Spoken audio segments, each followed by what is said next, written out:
literally any other topic that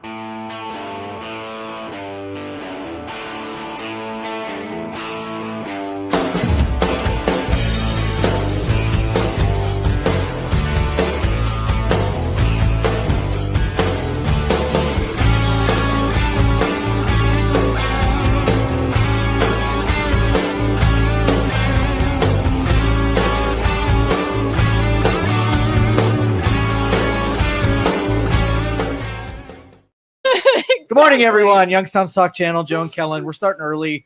I'm about as brain dead as you could possibly get, Miss Kelin. So this is going to be just using it a lot lately. No. So made a couple of errors. So I fell asleep a little early yesterday, like 9:30. And when I get 9:30 p.m. Yeah. is early. Yes. And That's when not bedtime. when I get 5 hours of sleep, I just get up. So 2:00 in the morning, boom, straight up. Didn't even look at the clock. I just started getting ready for my day. I look at the clock. It says 2:00. And I'm like, oh, mistakes right. Because I can't go to sleep after I do that. And so like I started getting some work done and I'm sipping coffee, right? And I got into my routine. And there was a point where I had to, I do the single cup espressos. There was a point where I had to refill the water reservoir on the coffee maker. And I was like, how much effing coffee did I drink? I drank probably like 8 cups, 10 cups of coffee. Of espresso? Of espresso. No. Americano. So it's a double shot of espresso with water in it. But I did a lot of those. So then I had to Google how many cups of coffee can you drink before you die? And how do I calm my heart down? The answer is 12, just so you know. So I did not hit the official death count. You can die after 12 cups of coffee? Oh yeah. Like your heart will just like explode basically? Too much. And so you got I started feeling it and I was like, man, how do I come down off of caffeine poisoning? And so I'm okay now. I'm drinking water and flushing my system, but that was a mistake. Big mistake. I have so many questions. Yeah. First of all, why is your body only at 5 hours? It's my natural sweet spot. I watch my my bio through jewelry that the can jewelry tell that you your lie to body you at functions. all. Yeah. And I look to see where I get my REM sleep and when it's just a waste because I'm popping in and out of different cycles and it's just a waste of time. And that's my sweet spot. I don't even have to set an alarm. I just wake up after 5 hours. Regardless of what time it is. Regardless of what time. And then how do you like come off of a caffeine overdose? I've never done this. This was a lot. I want to say I recognized that there was a problem about 4:30 this morning after I've done, 2.5 hours. And you can hear color. It was bad. And I didn't get shaky. I just was like, something's not right with my brain right now. And yeah, that's when I know I've overdone it. I get like anxiety and dizziness, but no, like I don't get energy. I don't feel energized. And if anything, I feel like I want to lay down, but can't because I'm just spinning and woozy. And all right, so you got to guide me today because I'm not going to be all there with it. So what do you want to talk about today? You get first strike. I don't know, Joe. It can't be about health. So you just even said a key word that just kicked us off of all of the internet. So I ruin everything, don't I? You do. Let's rebound. What's your favorite song? Favorite song? Or maybe one you really like. I like a lot of 90s stuff. Me too. Like poppy 90s stuff. My wife makes fun of me all the time for liking songs that I shouldn't, but music just has a... Wait, go ahead and finish your thought because I like where you're going. Music has a what? It has a way of like seeping into your soul and making you better, make you think more clearly, make you more energized. So yeah, I think music does something. I was just talking about that this morning. I feel like music speaks to us. Music can affect your mood. Music can, I think if you're like meditating or trying to like think about an answer to something, I think music has a way of sort of maybe shining a light on things that you're trying to unearth in your own brain. So yeah, I totally agree. Do you find yourself like, well, you said your wife makes fun of why does she? They're kind of bubblegummy, the stuff that I like. Like what? I don't know. I'll go through my playlist because it's been pure since I was a kid. Yeah. And so I'll share some, but I used to, like the pump up songs, like when you're working out or running, like you need something to, I time my runs based on the song. So I know what my speed is for You're running. Like, and so I'll put a song that I can really, hit a 8-minute mile where I want to be. And then after that song, I'll slow it down, and my body will actually go corresponding to what song's on. Yeah. And I can pace my breathing and my heart rate and all that kind of stuff. Yeah. Like there's certain songs, if I want to like pump myself up for a workout, you put it on. Or if there's somewhere I'm like, I just sort of want some endurance to be walking for a while, maybe some that you're just going to like live in a little happy place for a while. You know what song I love? And speaking of getting made fun of, like to me, I don't understand how anyone could hear this song and not be in a good mood. Like it just puts a pep in my step. I feel great. I smile. It's so upbeat. And it is Billy Ocean's When the Going Gets Tough. Oh my goodness. You remember that song? I do. You remember the movie like Romancing the Stone or whatever it was with is it Michael Douglas? And that song, like I would put that on and just be like, and I'm just, oh my God, I'll dance in my bathroom. What about messaging, like the lyrics of songs? You ever dive into the lyrics and it like inspires or motivates? Or anything? All the time. So like, if anyone listens to K-Love, do you ever listen to K-Love? Yeah. It's Christian music. I've been into it for maybe about a year or so now. That's pretty much what that whole station is meant to do, really. So like countless songs, lyrics that way, I'm like, ooh, that is meaningful. But sometimes you know what I've actually realized that I'm doing now, the whole process, I guess, of maybe retraining your brain. I'm hearing what is it? Is it secular is the word I'm looking for? Secular music that now sounds Christian to me. Like it will, and I've done it with a couple just recently. There was Simply the Best by Tina Turner. Again, another fun, pump you up song, but I'll listen to it now. And like now suddenly it's about God to me if you listen to it. And then there was what I just heard. What was it? Incomplete, I think, by the Backstreet Boys. I heard. I lost a little bit of stock value in. First of all, don't you judge me. You just said you like pop bubblegum songs. Yes, I do.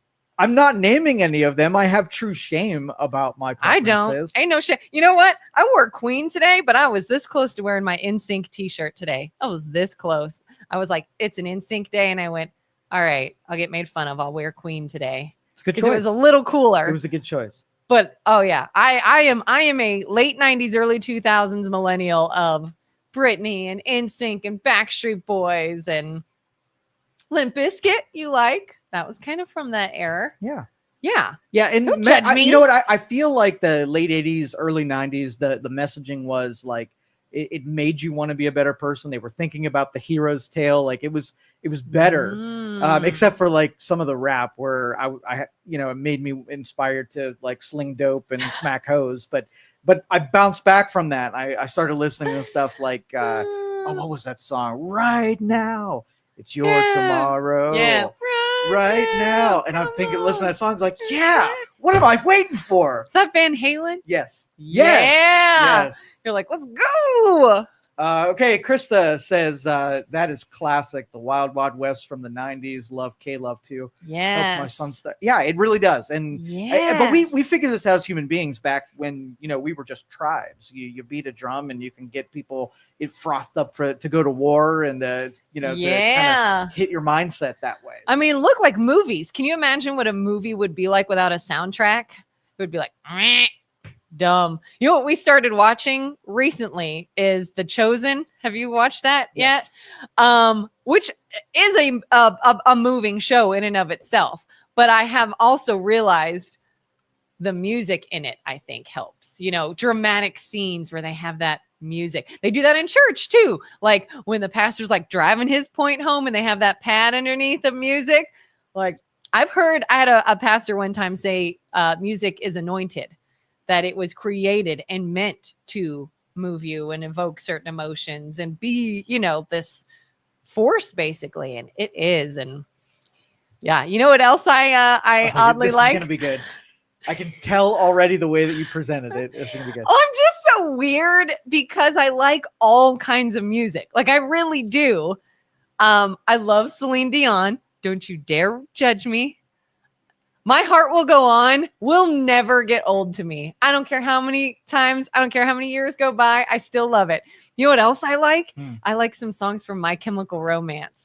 You ever go through like an emo phase? I didn't go through the emo phase. Yeah, I didn't either. But everything from Seattle rock at that time all the way through that darker rock. Oh, yeah. It was one of my favorites. It's funny when I'm listening to music, like getting ready, and I have like my Christian songs, maybe a little Celine Dion. And then it's like, I don't know how to say it. Is it Helena from My Chemical Romance? However, I don't know how you say it. Helena. Oh my God, one of my favorite songs. Sign. I think it's Elena. Elena. Oh, that is such a good song. And I'm just like, oh, I want to like dance to it. All right, so let's do this real quick. I do this with my family all the time, and it's kind of fun. Okay. All right, so there are songs that have coupled with movies. Okay. Yeah. And I'm going to say the song and you tell me the movie that it appeared in. Okay. Let's start with the easy one. Celine Dion. My Heart Will Go On is Titanic. Yeah. Okay. Yeah. The Final Countdown. The Final Countdown. Oh God, I feel like I should know that. When you tell me, I'm going to be mad. Was it Top Gun? I don't think so. No. Top Gun was Danger Zone. Yeah. That's what I meant to say anyway. Danger Zone. But it was. And Take My Breath Away. Was Top Gun too. Yes. Yeah. I messed one up right off the What was the Final Countdown? The Final Countdown. I will find out. Yeah. Okay. What was this is an easy one. Eye of the Tiger. Rocky. Yes. The Final Countdown. What was it in? Was it even in anything? Maybe you're just confused. Rocky. You know what? I almost said, was it in one of the Rocky films? Yeah. All right. I almost said that. All right. I would have been right. Okay. That's another good one. I used to also associate the Final Countdown with my husband's deployments when he would be on deployment. And I knew we were in like the final month or weeks before he came home. I would listen to that song all the time. Mm-hmm. Krista knew. There you go, Krista. Krista knew. What's another good movie one?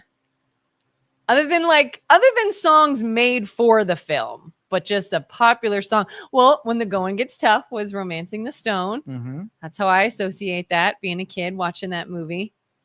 I can't think of the song because my brain is dead right now. But what's that song from Mannequin? Oh! It's my anxiety song. Is it Starship? Nothing's gonna stop. Yes. Nothing's gonna. That's my anxiety song. I've told you about that, right? Yeah. But for whatever reason, I love that song. It's a good song. When I hear it, I feel some kind of way. I feel like watching Mannequin again. I wonder if I'll have respect for it if I watch those old movies. Here's now. one similar. Yeah. King of Wishful Thinking. I'll name a couple for this one. King of Wishful Thinking. Same movie as Prince's Kiss. And if anybody online knows this, chime in. King of Wishful Thinking, Prince's Kiss. What's the other big one associated with this film? Must Have Been Love. When she's in the limo. Yeah. Must have been love. What movie is this? Pretty Woman. Yes. Good. That's fun. Yeah. We should. Music is so cool. So I think we should do the segment, towards the end of the week on a regular basis and play this game. Music and movies in general are so good. Yeah. See how light we started this show off? Now we get to talk about devastation and politics. Oh, good. Should we switch over? Maybe food is. Ooh. Oh, my other passion. Food and music. Food, music, movies, makeup, home decor. Did you just cliche the shit out of yourself? These are a few of my favorite things. Dancing is another one. So there's a couple of OnlyFans girls who are fighting, are spatting it out right now. OnlyFans girls? OnlyFans Oh, I've heard girls. there's 2 Olympians that are, but Yeah, the OnlyFans girls are getting mad at each other because the booby and the really vulgar stuff are getting the all booby stuff. yeah, the booby stuff and the vulgar stuff is getting all the attention, right? And then you have Ah. other OnlyFans artists who don't go quite that far. That's seductive, but not full porn. full porn. Yeah, They're saying that because they're not getting the attention because they've ramped it up, and now you have to do all and be all in order to get the viewership and the money. They're mad, and they're saying that they're ruining the empowerment of women. Do you feel like OnlyFans is a woman empowering platform? No. What's your case? To me, OnlyFans is to me, it feels like a woman last resort.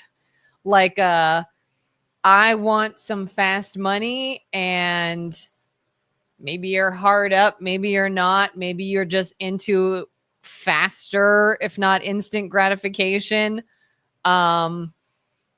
I can't imagine you have a very high self-esteem or self-worth. To me, it's like if you're going to go OnlyFans, something else in your life is lacking, if that's what you want. Now, maybe not everybody. Maybe you'll find someone that's like, hey, my life is great. I feel great. I just enjoy doing this. Maybe. But it would be interesting. So if a majority part of your skill set is your looks, and young women, they're blessed with a lot that is in high demand, and in years past, you had to star in a movie or get into theater in order to showcase and show yourself off, and you had to F Harvey Weinstein or whatever to be able to get on screen. But now women can take what they were blessed with, and they don't need permission for it. They can just go and show and collect those checks, right? And you probably have a wider playing field. Like I think that when it comes to like movies and being on TV and things of that nature, there's sort of like a stereotypical certain idea of beauty, whereas the internet, people like all kinds of stuff. That's right. So you don't have to fit that box in order to find someone who thinks that's their idea of beauty. Yeah. So, I mean, there's 2 discussions. It's whether or not women should capitalize on something that it has market value, and if it's good for you to do that. So if you had a red light district here in Youngstown and somebody really liked sex and they were like, I'm going to sell what I like doing anyway, I wouldn't begrudge anybody. Do I think that's probably your best pathway forward? So let's just say you meet someone later in life, right? And you're prosperous, and you meet someone and you've got to explain to them what you were willing to do, right, for other people. Yeah. And then what you do in the bedroom is no longer special to the person that you might end up marrying. So there's a danger in that, giving away in exchange that form of prostitution. It's probably not good psychologically or for, living a normal life in the future. There's one OnlyFans girl. She's currently doing the same thing another did, where she's talking about being with so many men in a certain period of time, and she's married, and her husband's like encouraging, like, way to go, babe, let's do this. And I'm like, what's his motivation? That to me doesn't sound exactly. That's not, I love and care for you and want to support you. That is dollar signs. I'm going to pimp you out. Bring in the money. You're making the good money. And it was the same if you had a, girlfriend that was a stripper and worked at a strip club. Like, knowing that you go out and make her money by showing off what should be a private session with you. Yeah. But then when the bank account hits, right, you're like, okay, I'll deal with my jealousy issues and knowing that she's grinding on some stockbroker right now. I'll kind of contain that. But again, not a healthy thing, not a natural thing at all. Yeah, which is so interesting. Like, for when people go to like strip clubs and stuff and almost sort of develop crushes, or, for the dancers or bartenders or things of that nature. It's almost like, if you were to start a relationship with someone having met them that way, what are the chances you think that relationship would be a healthy, thriving, lasting one? It does not. I mean, your probabilities are way high that you're going to be damaged forever because of what you traded off.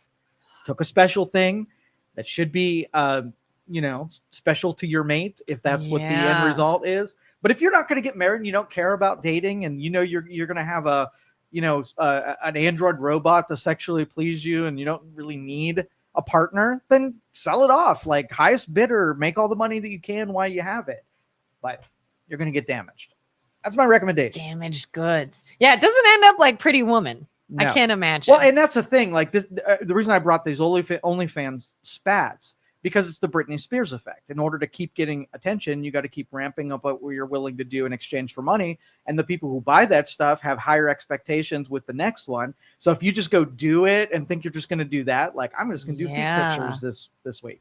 Well, it goes well for a little while, and you see that other people cut into your market, and like, well, and I'm going to chop my feet off, and maybe someone will get, dig into that. You got to keep getting into deeper and deeper dangers in order to keep making the same money that you did before. Yeah. And I feel like it's like that with the internet in general, like YouTubers and influencers. I've heard a lot of them say that can be incredibly difficult, and people think, oh, you don't do much, you don't work hard all day. And I saw one girl did a whole video about her day, and she's like, it's a very secluding job because I am alone working on videos all day. Mm-hmm. You have to write, you have to edit, you have to get content, you have to find sponsors, you have to do all these things. It's a full-time job. And again, once you finally find like a niche and it's going well, nope, over it. Changes. What else you got? Yeah, it's very fickle and frustrating. And I'm like, that's tough. It's tough to get into. Have you ever, be honest, you ever considered doing anything like that for money, like on the internet? Never. Maybe your face wasn't shown or something. Never thought about it. Never did it. Yeah. If they had something for people who like to think deep thoughts and philosophies and physics, that would be for me. What would you even call that? Like, only nerds.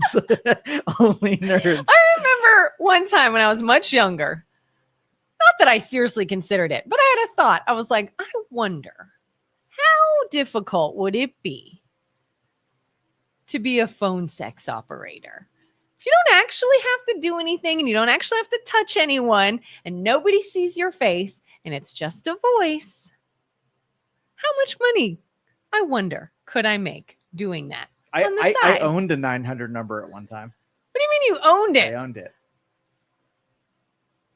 I started a 900 call service when there was tons of money to be made. You were a pimp? I was a pimp. Shut up. No. Like people who did phone sex. I never did it. I just owned. You were the pimp. I was the pimp. Shut up. No, you weren't. I was. Yeah. And so then the answer to my previous question was yes. You were loosely involved in the phone sex industry. Yes. With a 900 number, and it was not a lot of money. I was going to say, was it lucrative? No. Yeah, see, my thing went to one, I don't think I could actually do it. I would get grossed out by the pervies on the other end. No offense. And two, it's not on the other end. You can't sling that at me. And two, I was afraid, like you said, that it would taint like sex or sexual intimacy in any way for my future. Like I'd be like, ew, I've already done it. It was nothing. It was a job. And I don't want it to feel that way forever. So I was like, this is probably not a good thing to even consider. I'm going to put that out of my head. But for a second, I was like, how much money? I wonder. How much money did those girls make? Not much. Or men. No judgment. No. And so the way that worked at the time is that you leased, right, call space. And so they had like a whole room full of people who did the actual sexy talk, and you just paid them a monthly fee. And then when somebody called they were all in a room? Yeah. So it wasn't like from home? No. Oh. And so you worked at the call center if you were one of those girls. And then I owned the 900 number, and all I would do was forward incoming calls to that call center. And you didn't know which one was going to pick up because there was probably hundreds of them. And they would pick up the line, and the phone company would bill it. And then I would send my lease payment to them, and then I would keep whatever's left over. And it wasn't all. So how was their, I guess, effectiveness measured? Was it like how long the call lasted? Yes, because it was per minute. It was like $2 a minute. So would you or would someone else like fire someone that just wasn't keeping people on the line? No, I had no control who picked up. I never knew who picked up. It was just The call center managed all of the staffing. You just for the owned girls. it. I just owned the number. So if they were like, hey, when your call is connected, it seems to really not do much. You're not bringing in a lot. You could Bye. pick a different call center. Maybe there were specializations in different languages, or what, if there were, softer core or harder. I don't know. I just picked the only one that I could find, and that's the one that answered my calls. What made you want to get into that? Oh, I explored every industry that there was. And at the time, this was probably, I was 16 or 17. So it was smack dab. And you were allowed to own that? Oh, yeah. Interesting. Yeah. I didn't even know you could own much as a minor. No, in that era, there weren't many regulations. And if you look through any publication and magazine, there's so much money to be made in 900 numbers. Like there was things, tip lines for, home improvement. There was video game 900. Everything had a 900 number because people were willing to pay a couple bucks a minute. And then all you had to do was find something on the other end what would keep them on the line as long as possible. Yeah. And sexy time was the kept them on the line the most. See, here's the difference between an entrepreneurial mind and not. I was like, oh, how can I make money by doing this? And you're like, I can make money by owning this. Exactly. Why didn't I think of that? Yeah. But it was not worth the effort. You didn't have to do anything. The only job was that once you had the number, you just had to advertise it in places that would, have people call your number. That was it. Krista says, Donnie says he was a sugar daddy. I was a damn He sugar saw a daddy. demand and capitalized on it. That's genius for a 17-year-old. That's what I'm saying. Is here I am like a chump thinking I'm going to go work for the company. And you're like, heck no, I'm going to own the whole phone number. Joseph says, another great book, Fast Girl by Susie Favor Hamilton. She was an Olympic athlete that became a high-priced prostitute in Vegas. It's a true story, and her husband backed her. Yeah, whatever works for you. If you can pull it off. Now, here's another question: body counts and the importance to. I think the next generation has a higher tolerance for the number of people that you've been with over your life. What do you consider in your conservative values bubble to be too much? Or oh God, what would you? I don't know how conservative I am. I feel like I'm pretty open-minded, but okay, when it so comes to if this, you came up to me and you asked me and said, "Hey Joe, what's your body count?" And I was like 100. Would you think that's too many? I think that's a lot. 10. Okay, here's what I consider. How old are you at 10? Like, are you like a 21-year-old at 10? Sure. Or like a 48-year-old that's had 10? To me, that's a little different. Why? Because you think accumulated them over your lifetime? Is that 10 it? people, if you're damn near 50 years old, is not the same as 10 people at 20. Or, it's just the not. number in itself. Would you take pause if I said that I've been with 10 people? I don't think so.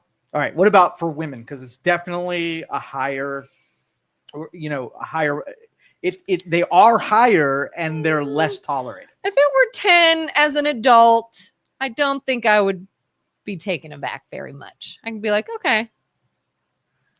We'll see. If we're going much higher, though, I am starting to go. Really? I'm going to look to see what the average. You can hit double digits, but the higher into double digits you go, I'm like, And again, I also factor in over how long. Like, have you been single this whole time? And what is the average age group, men, women? Okay, so 18 to 24, the average is 2 to 3 for men and 1 to 2 for women. Mm-hmm. 25 to 29. This list, I don't know if this was in ancient Greece, but these do not seem high enough for those age groups. 30 to 34 is 3 or 4 for women? Yeah, this is not accurate. No, that does not. Yeah, let's read that one. That seemed really low and conservative. I just don't buy it. Here we go. Oh, by age. 15 to 19, 2 to 4 partners. 20 to 24, 10 plus partners. Look at that. Ages 30 to 34 women. 22% had 0 to 1 partner. 31 had 2 to 4 partners. Where's the highest one? 42% had 10 plus partners. Okay. By the time they're 40, scroll down a little more. By the time you're in your 40s, 39% had 10 or plus partners. But I think being in such a sexualized world, I think that number is going to grow big time. For sure. Big time. For sure. I think years ago, reaching 10 might have been more shocking than 2025. Yeah, now that's 10. just this weekend. Yeah. So, and I've had girlfriends where a really good friend of mine one time years ago, she got divorced and was in a very sort of toxic, abusive relationship, was very quelled for years. And when she got out of that, just hoarded up, went nuts. Yeah. And shut up in like a summer. That number went up. And I was just like, maybe let's not. Like, let's advise against it. Yeah. Krista says it's different when you're dating in your 30s versus 20s. You have to understand in your 30s that people are going to probably have a higher body count, and you're being a little too selective if you can't see past it.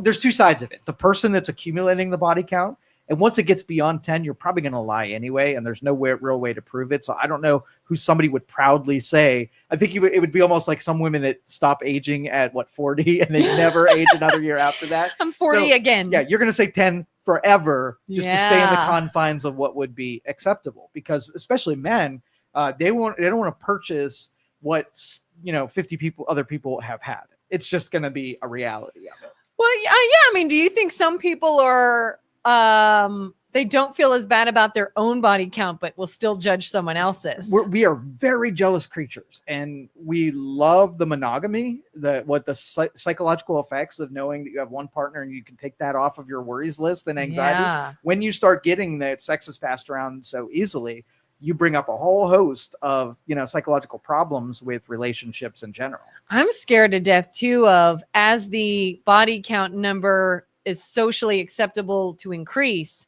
will the age that someone becomes sexually active decrease? It has been. Yeah. That's scary to me.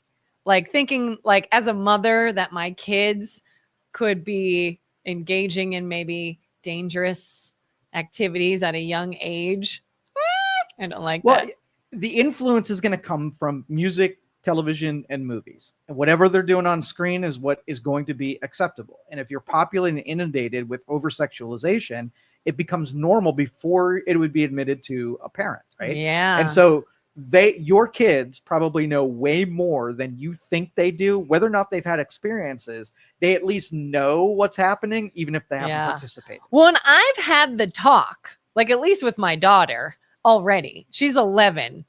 We had this maybe sometime late last year because she saw something on TV, and it wasn't anything graphic by any means. She heard somebody say a word.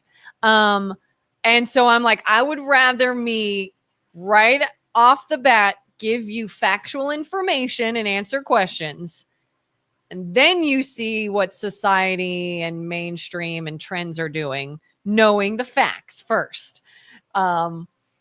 And yeah, like I've been like, you want to get pregnant? Here's how you get pregnant. So you should know that if you're going to do that, be prepared to end up with a baby potentially, or a disease or illness or whatever. It's like, I want them to know all the information before they see. Because I think we were talking about movies. I think movies make sex look a certain way that is unrealistic. And I'm not talking about like porn. That too can also make it a little unrealistic. But like movies and TV shows make it just this very casual, fun, not a big deal. And it's not always that way. Like, they set the progression tempo. Yeah. That in the movie, almost part of the plot, it has to go there. Like, even play the music for it. Yeah. And you're like, oh, I just met this person, went out to dinner, and now I got to do this thing because I see every actor and every television show say that's what's happening. And it's just fun. It's like, well, sometimes it's incredibly awkward. Sometimes it's very uncomfortable. Sometimes it's not good. Sometimes it's, like that's not real. Sometimes someone catches feelings and someone else doesn't. And now you have an issue on your hands. So do you think pornography has helped men become more satisfying lovers because they've been able to see the practice of doing different things? Or do you think it's skewed expectations for what the act can do for you? I think more so skewed. I think maybe people can use it as a way to maybe have, if they're looking for like motivation or ideas and things to spice it up, they could maybe take it as a way to be like, let me consider other things. But again, you also then have to know that's a production. This is real life.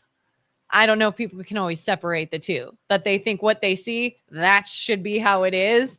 And it's like, you can maybe get some ideas, but you should know, again, that's acting and produced, and real life is but not. I think guys will get more confidence to ask to do weird stuff, and I don't know if the same exposure to women that men get.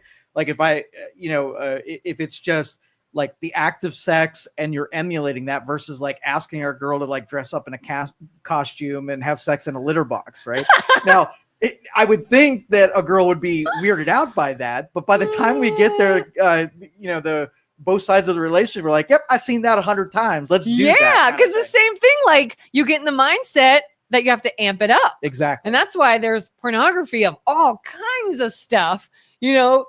How do you go from the day of like TV's not even allowed to show a married couple in bed together? There's 2 separate beds and TV to like, I can't even say, really Your some things people are doing for a different reason today. I'm not even going to say what it has progressed to, but it's unhygienic.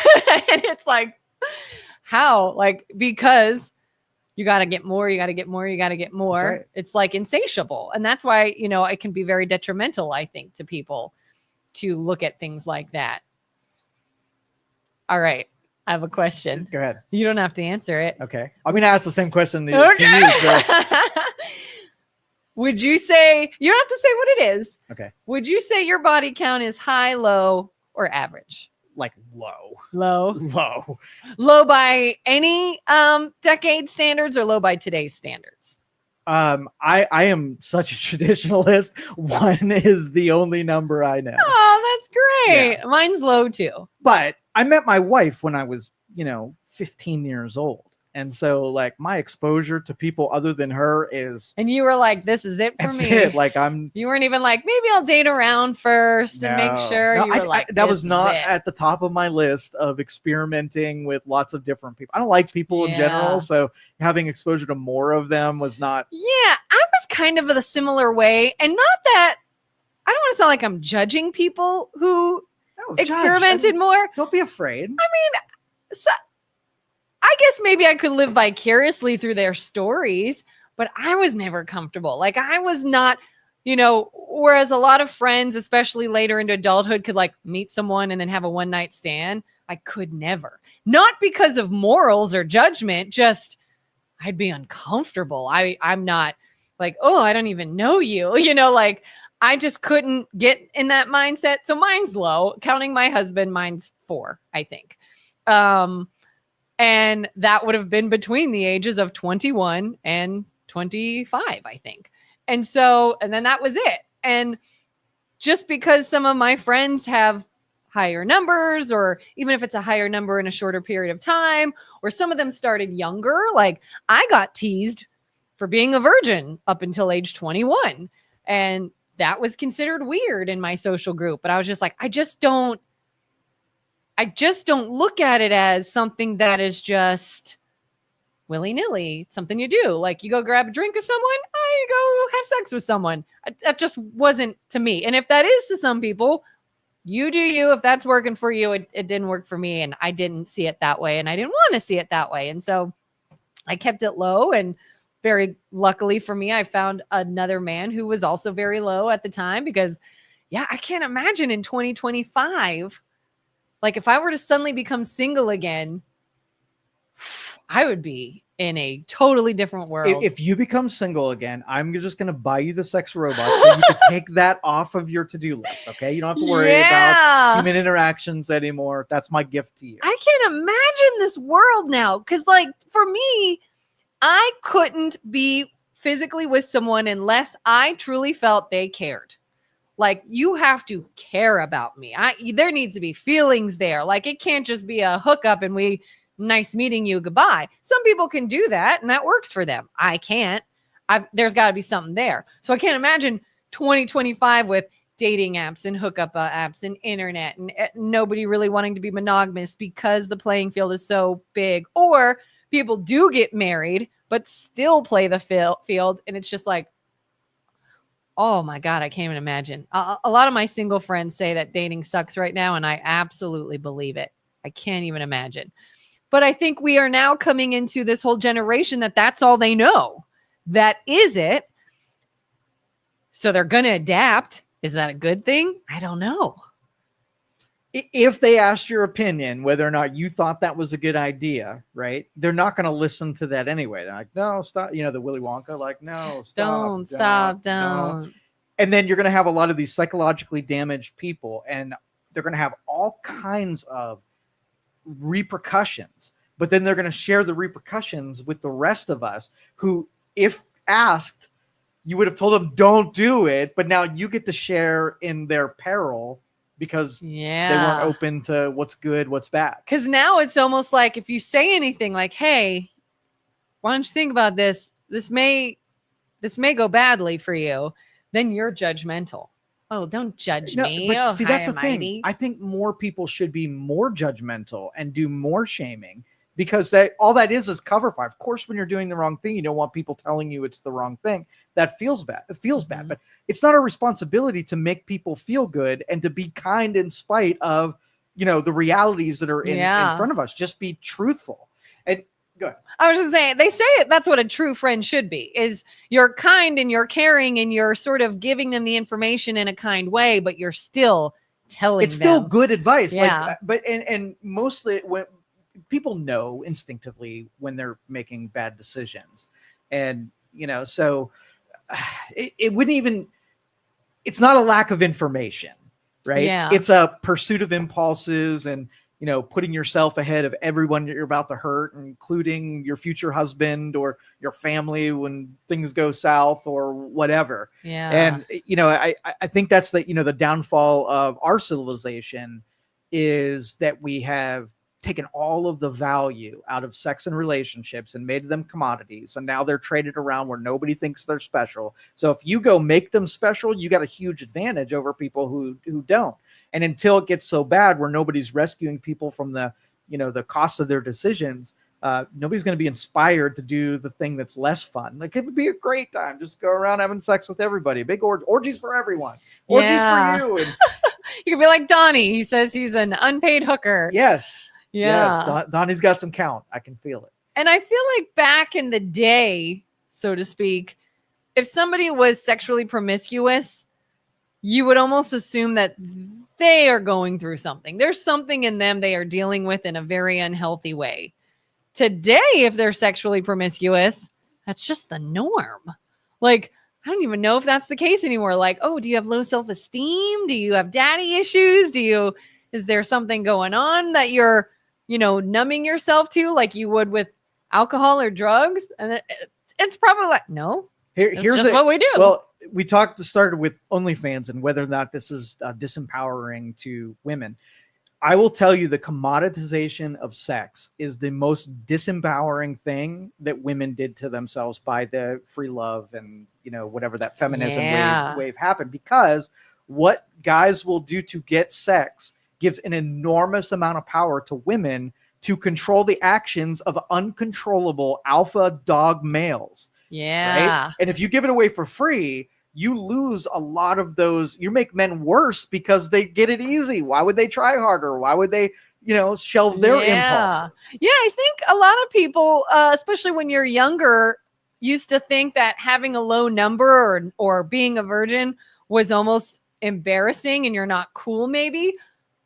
I took a lot of pride in that. And even when other people teased me about it or, made little jokes, I'd be like, I almost did sort of have this sense of power of like, hey, this is expensive exactly what it is, and you can't afford it. That's right. And kind of thing. People behaving differently, knowing that you weren't going to give it away for free. Yeah. It has to be earned and proven, right? There was some cost to it and it made it valuable. And if there was somebody if there was a guy, or if you're a guy, if there was a girl, a member of the opposite sex that stopped showing interest in you and left because you weren't promiscuous, Huge piece of information. that's exactly what it's for. Right. To dodge those bullets. It's exactly right. Rosemary says, I'm 82 and a topic and conversation is differently educational from years gone by. And you would, if you watched movies Rosemary. or media about the topic from the, 40s all the way through, like, I would say it started really breaking loose when the hippie movement and the free love movement in the 70s, end of 60s yeah, and 70s. And if you take and compare, would you not mock the what you should do list, right? And look how prudish these people are, like saving it for marriage. And, when you're on a date, pulling out the chair and just not even kissing on the first date, like just of how we've ratcheted things up on what's acceptable on first date. Now here's Yeah. Here's where I can be a little hypocritical, I think. Like I said, I enjoyed the power of sort of waiting for the right person and making it special and not treating it like it's nothing. I do, though, feel a little, I don't know how comfortable I am with the idea of waiting till marriage. And part of me says that's a very virtuous thing. It's a positive thing. It's maybe a Christian thing. It's not a bad thing in any way. Except, I guess maybe I learned growing up, or it was said to me, like we wouldn't buy the car without taking it for a test drive. And I know that's not always the virtuous good thing or a good way to look at it.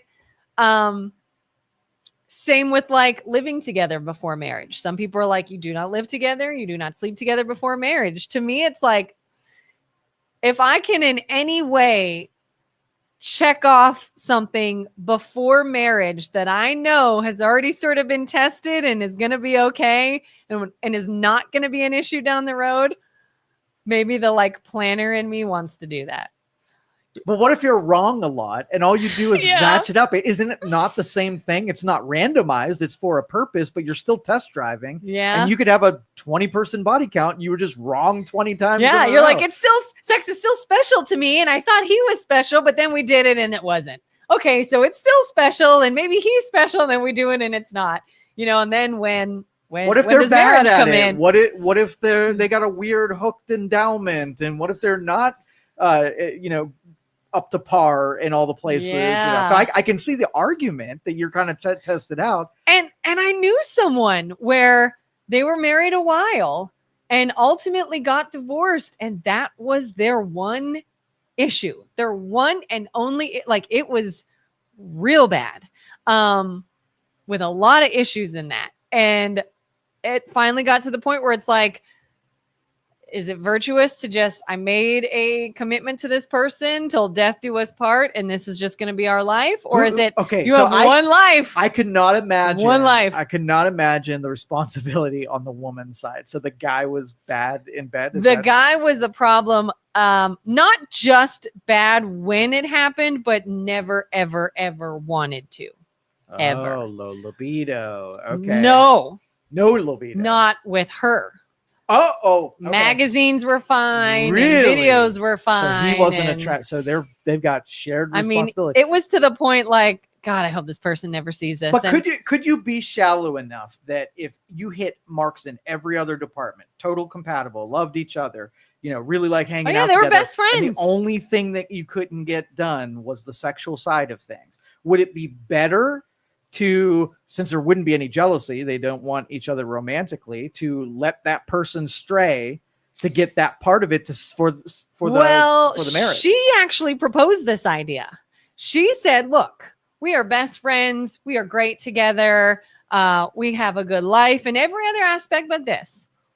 Why don't you go do you and I'll go do me, and we just live together and we're companions?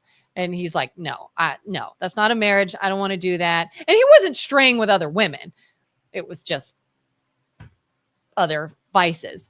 But she was just like, no, like this is a part of life that I want. I'm not just going to not have it at all. And so it came down to, she's like, you got one life to live. You got one. Are you sacrificing it and never having something you want? Or do you break that commitment to go get it? Man, that is a tragic tale. Yeah. I feel so bad. Well, they're still friendly, but here's the thing. Like, if he had the other apparatuses that were skewing that, he just needed to desensitize himself and be willing to work on getting better at that, not depending on that I don't feel like it. That was a very selfish. So I think this guy's a dick, and I think he needed to try harder. think this guy probably needed therapy for sure, big time. For sure. And I don't know, maybe they tried it. I don't know. But it sounded to me, the impression I got is he was sort of like no, this is just me. Is it that big of a deal? Can we just move past it? And she's like, yeah, it's a very big deal. And like, I don't fault her for that at all. Like, who am I to say, don't get divorced? You made a commitment. It's like, girl, I get it. Like, you're ruining your life by staying with him. It's true. I'm going to consider that an outlier, though, because I think both men and women look at a hall pass and what they would do if they could, and they're just kind of like devising a scheme so they don't have to have shame that goes along with it, right? So they're kicking the tires is a justified excuse to be with more than one person, rather than someone who says, you know what, whoever you send through my door, I'm going to make that work, even if it's not, exactly at expectations. I'm going to make it work for the relationship. But I think most people want to have lots of sexual escapades because we're human beings, and that's where impulses. So I don't quite buy the whole testing it out. I think that's just what people want to do without the shame comes. Well, so here's a personal story about me. I remember, so I hadn't had, or I guess you could say I was a virgin until I was 21, and met a guy, very nice guy, great guy. We got along. We had a lot in common. We had fun together. We waited a year because he was very respectful that I said, it's just the way I am and it's got to be meaningful. And I don't just give this out willy nilly. And he was good with that. We talked about marriage. We were together years and talked about marriage, but deep down, I knew I was not physically attracted to him. I just wasn't. There was an attraction because he was so great. He treated me very well. We had a good time. We were friends. We liked the same things. Our friends were friends. It was a good life, but it was like, oh, I don't want to touch you. Like, I gotta be like drunk for something to happen. And it got to the point where I was like, you can't do that. Wait, you stayed for a year and someone who didn't We dated 2 years, I think. Dude, we talked about marriage. Breaks. You stayed together for 2 years with someone you didn't find physically attractive, that you would have to be drunk to get with. I was young, and he ended up being my first, and I wanted that to mean something. But there were months before that to figure out that maybe we shouldn't progress to the physical if I am not attracted to the person. There was enough there. I wasn't repulsed by him. What was he bringing to the picnic that kept him around for a year if it wasn't a physical thing? I don't know. We had a really good time together, and he treated me really well. Was he a recent lottery winner? No. I got to take that off. No, he didn't have a lot of money. Okay, didn't have a lot of money. No. Was his brain large and he can solve huge formulas? No. Okay. Was he interesting? Good storyteller, creative, played music, maybe in theater? He could play piano. He's kind of funny, I guess, sometimes. Okay, so he got comedy. Like, give me some more attributes. Don't let me dig for this. Like, what was really keeping him in the game? We liked doing the same things at the time. We both liked roller coasters. We both liked scary movies. Fairly extroverted, so both like to go out and do stuff and have fun, and just he treated me like gold, okay, and so that made me feel good. If you can get in your time machine, blushing. If you can get in your time machine and go back to when you were at 9 months, would you make a different decision whether or not to use your virginity or lose your virginity on him? Knowing what I know now, Yeah. You knew you were incompatible before you decided to go through with it. So now would you go you back? know what? I would. You would wait. No, I would choose to lose it on him. I think You gotta Nope. make this case. Here's How? why. Here's why. How? Here's why I think I stuck with him. Okay.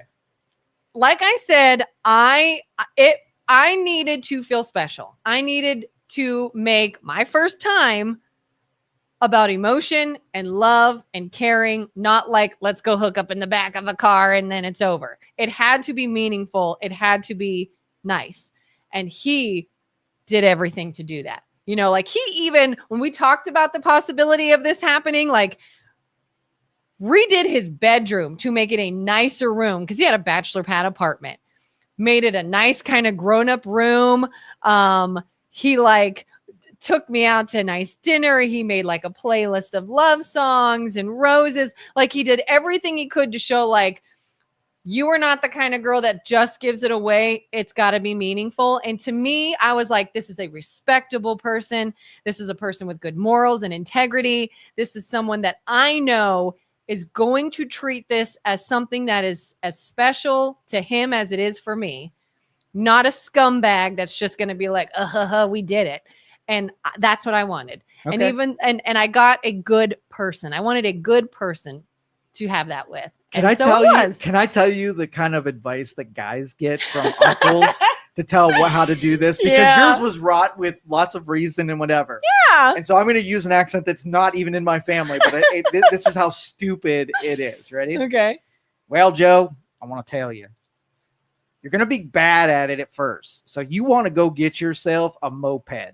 Now, a moped, they're fun to ride, but you don't want your friends catching you on the moped. That's the advice. Oh my was gosh. Given. Okay.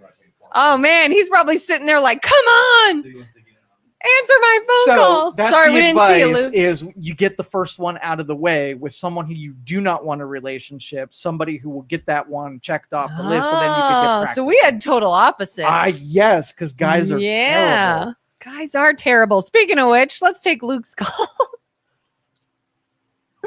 Lukey. Oh, hey. my.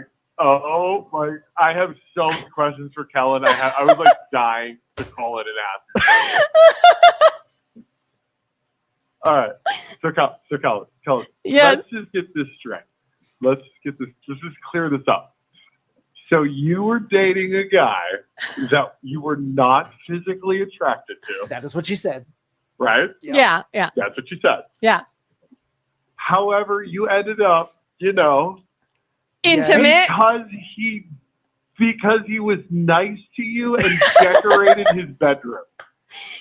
No, quit making it. This is a good No, summary. you're minimizing it. Like you said. You're minimizing it. I- I didn't say I did it because he did the bedroom thing. The bedroom thing was an example of how he was.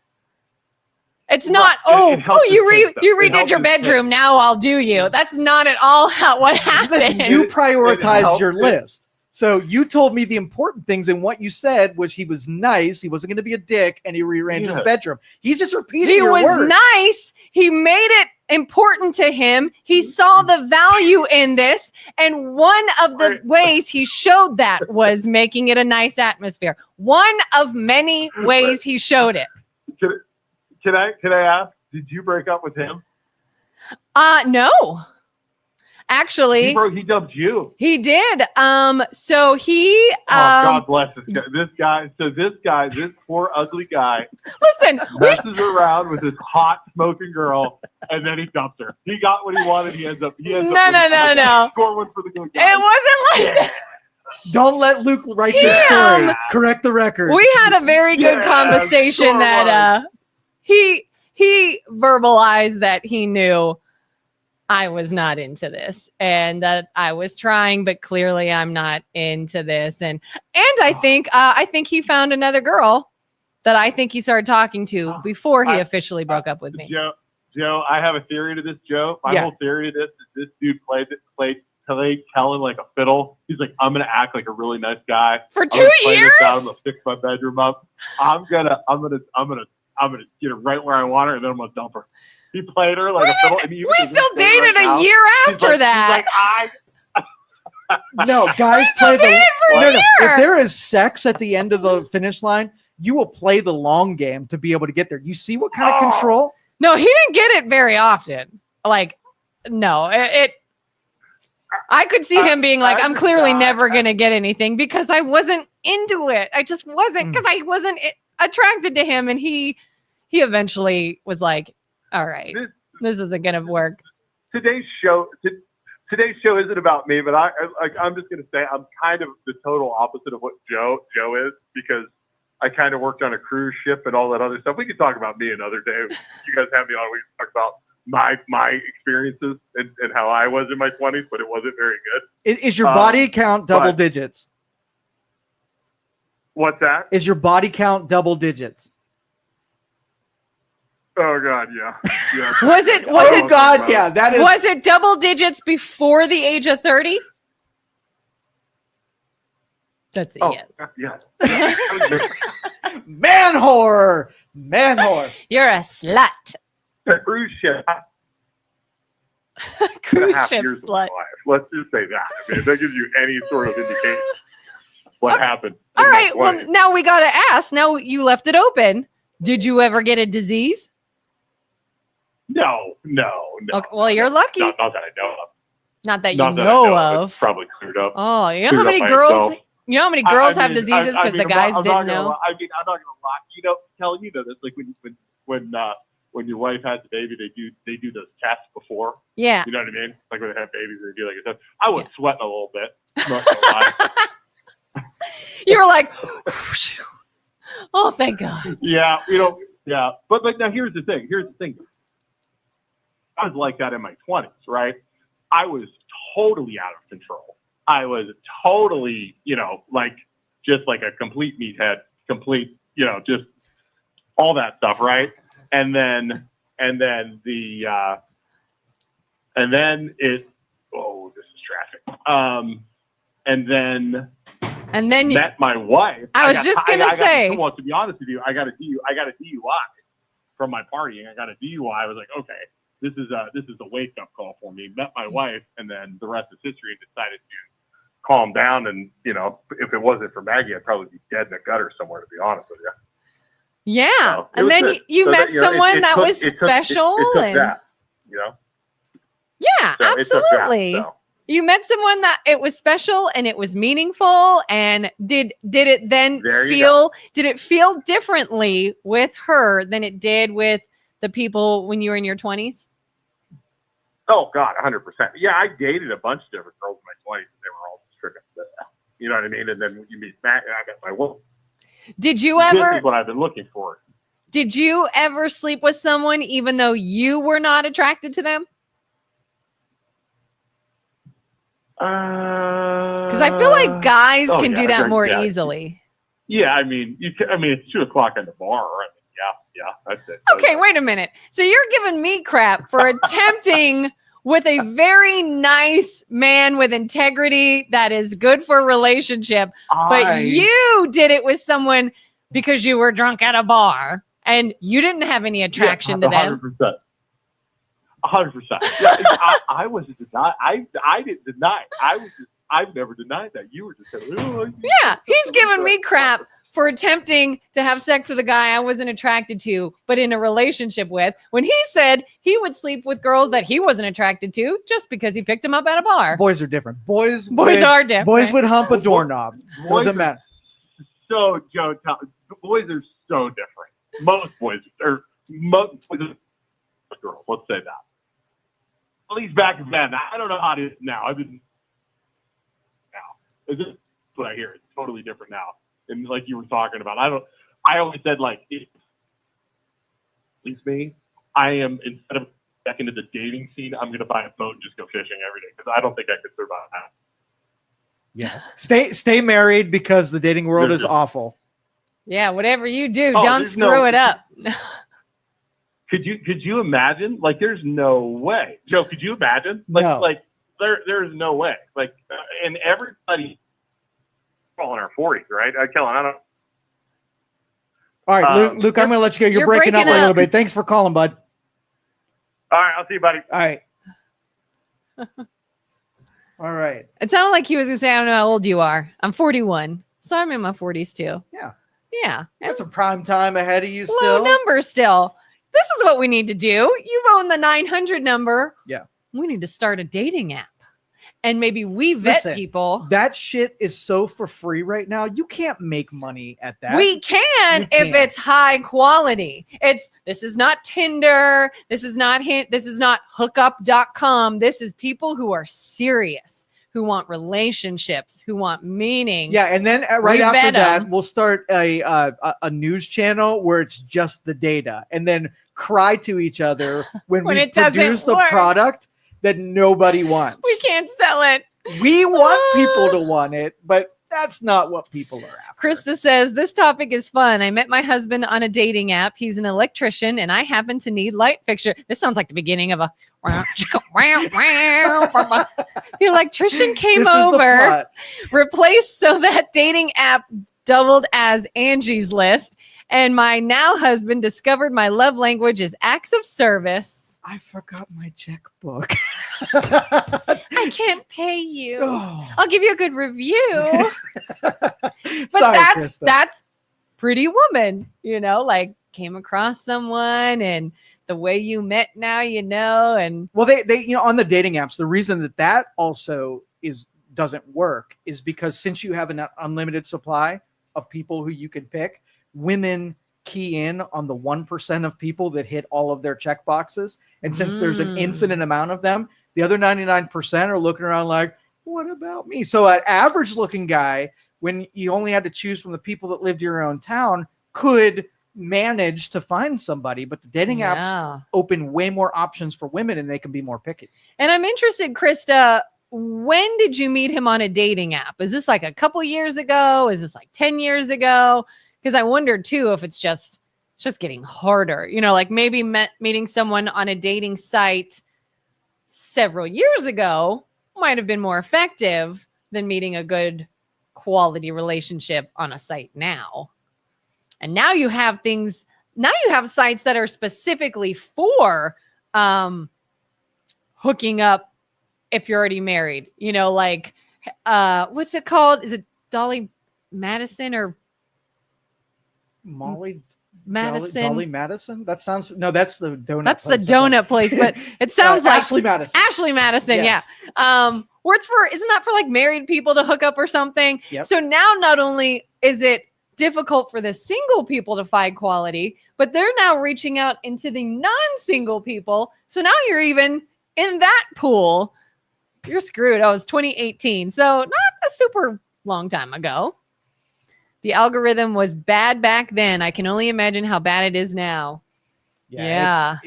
It's a different scene, and technology could help certain people and really hurt another set of people. I've been around a single friend before when she was like looking on dating apps, and I'm like, oh, let me see. What are these like? Who would I pick? And I'm like, no. I'm like, oh my God. Good luck. Good luck. It's rough.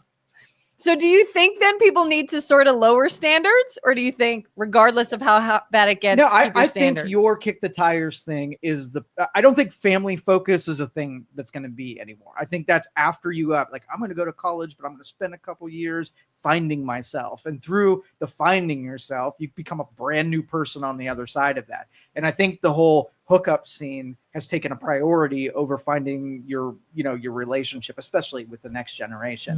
So you're going to have people in their 30s then getting started.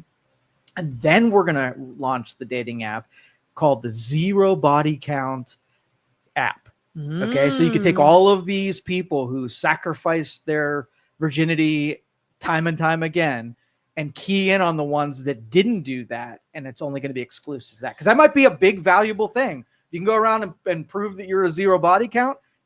You might be the target of a lot of guys. Well, and what happens? Like Krista says, tell people to go to church and they'll meet someone. This idea too of women and their biological clock ticking. You know that a pregnancy in your 30s is called a geriatric pregnancy. Yeah. High risk. Yeah. And then of course, as you get closer to 40, now you're looking at perimenopause and menopause.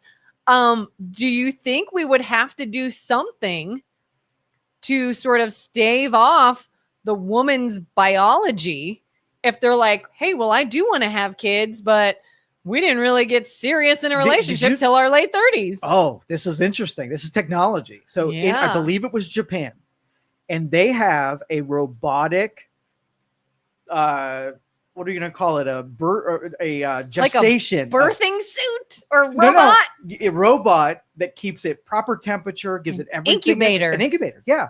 So you basically can formulate your kid, not have to carry it around, and then the robot births it, and now you've got your kid. So it's a robot surrogate. That's exactly right. And it's cool because the gestation pod is this little, looks like a belly. It's see-through. It's translucent, so you can actually see the developing baby. You don't have to have ultrasound. Holy you crap. can watch it come together. I don't like that. Why?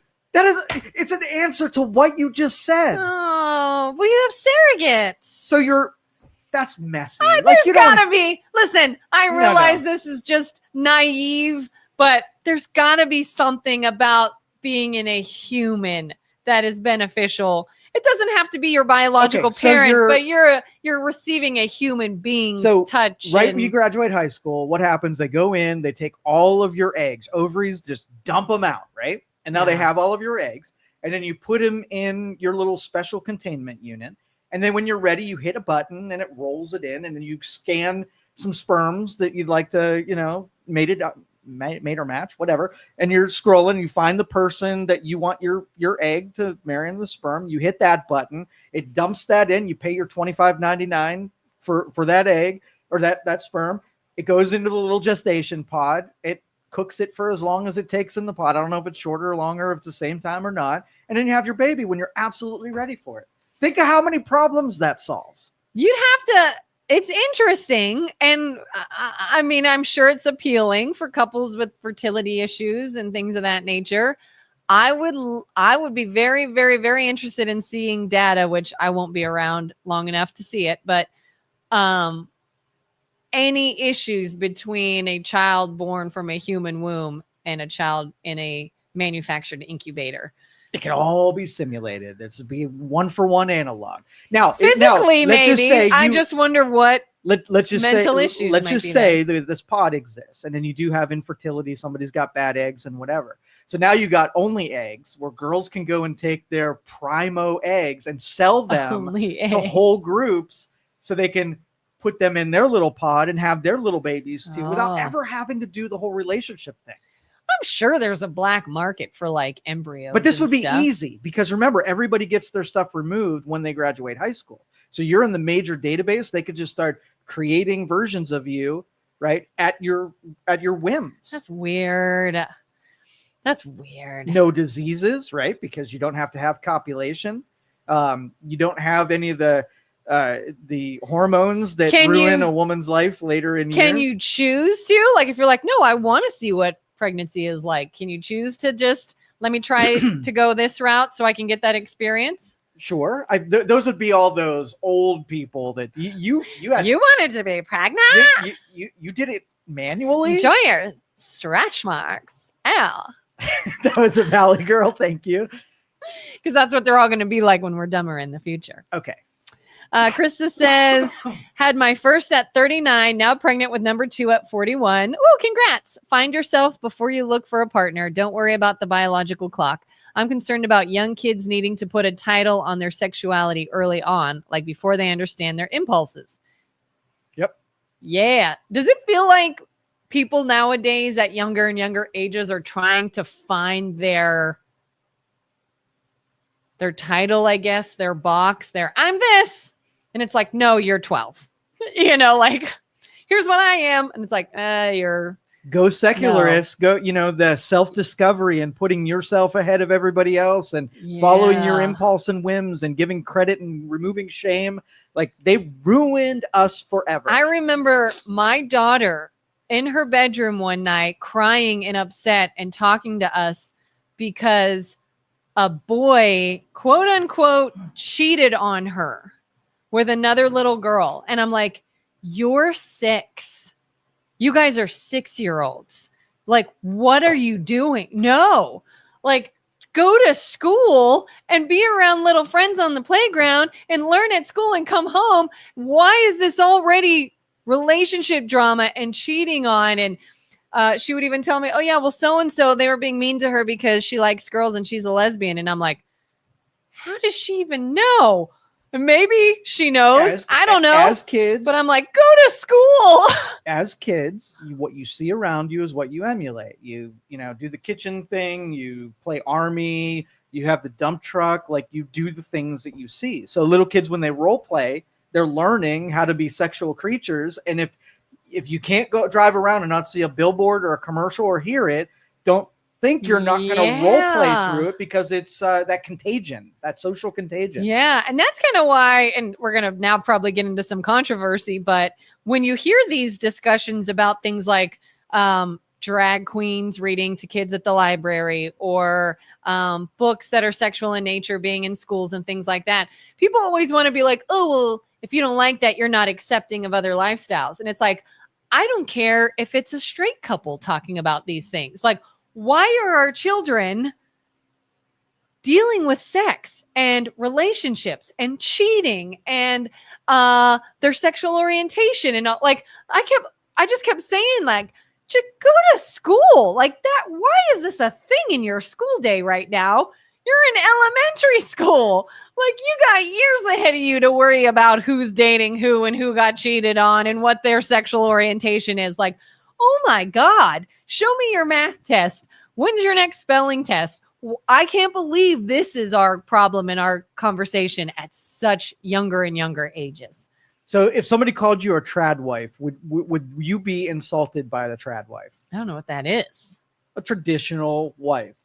Traditional values, traditional. No, I wouldn't be insulted. Okay, because that's an insult. That's a hurled trad insult. Wife is an insult? When somebody shows their Leave It to Beaverness, well, that was a terrible thing. So let's pick an old show where there was a traditional, what a couple was, and a traditional lifestyle, and traditionally what you did publicly, all of that. If you're one of those, you're one of those old people, right? Like if you're like a stay-at-home homemaker, that'd be a trad wife, right?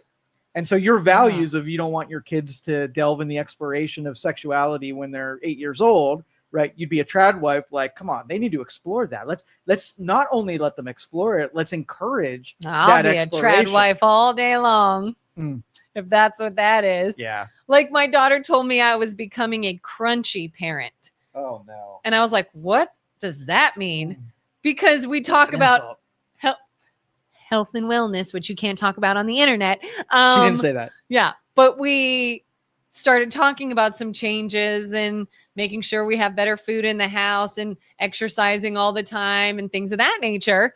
Now, crunchy, I think, is this idea of almost like hippie-like, where there's like no modern medicine and cloth diapers and all that. And I never got to that point. But the fact that it was just simple, regular changes to our daily life in hopes of doing something that, got a toxin out of something or got us a little healthier. Now I'm a crunchy parent. And I was like, all right, I'll be crunchy. I'll be trad. Trad. I'm a trad cringe parent.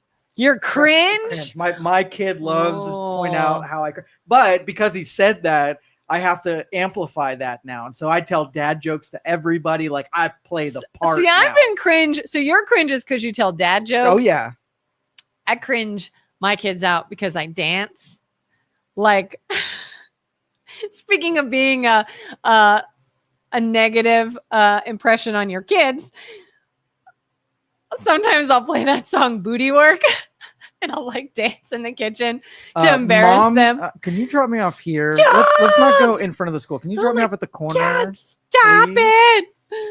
But I also take pride when I make my kids cringe. Like, my kids are at this age where if they see like mom and dad being affectionate, they're like, ew, stop. And I'm like, I'll take that all day long. You're learning something from that. Exactly. I read somewhere they said kids would rather say, ew, stop kissing, other than guys, stop fighting.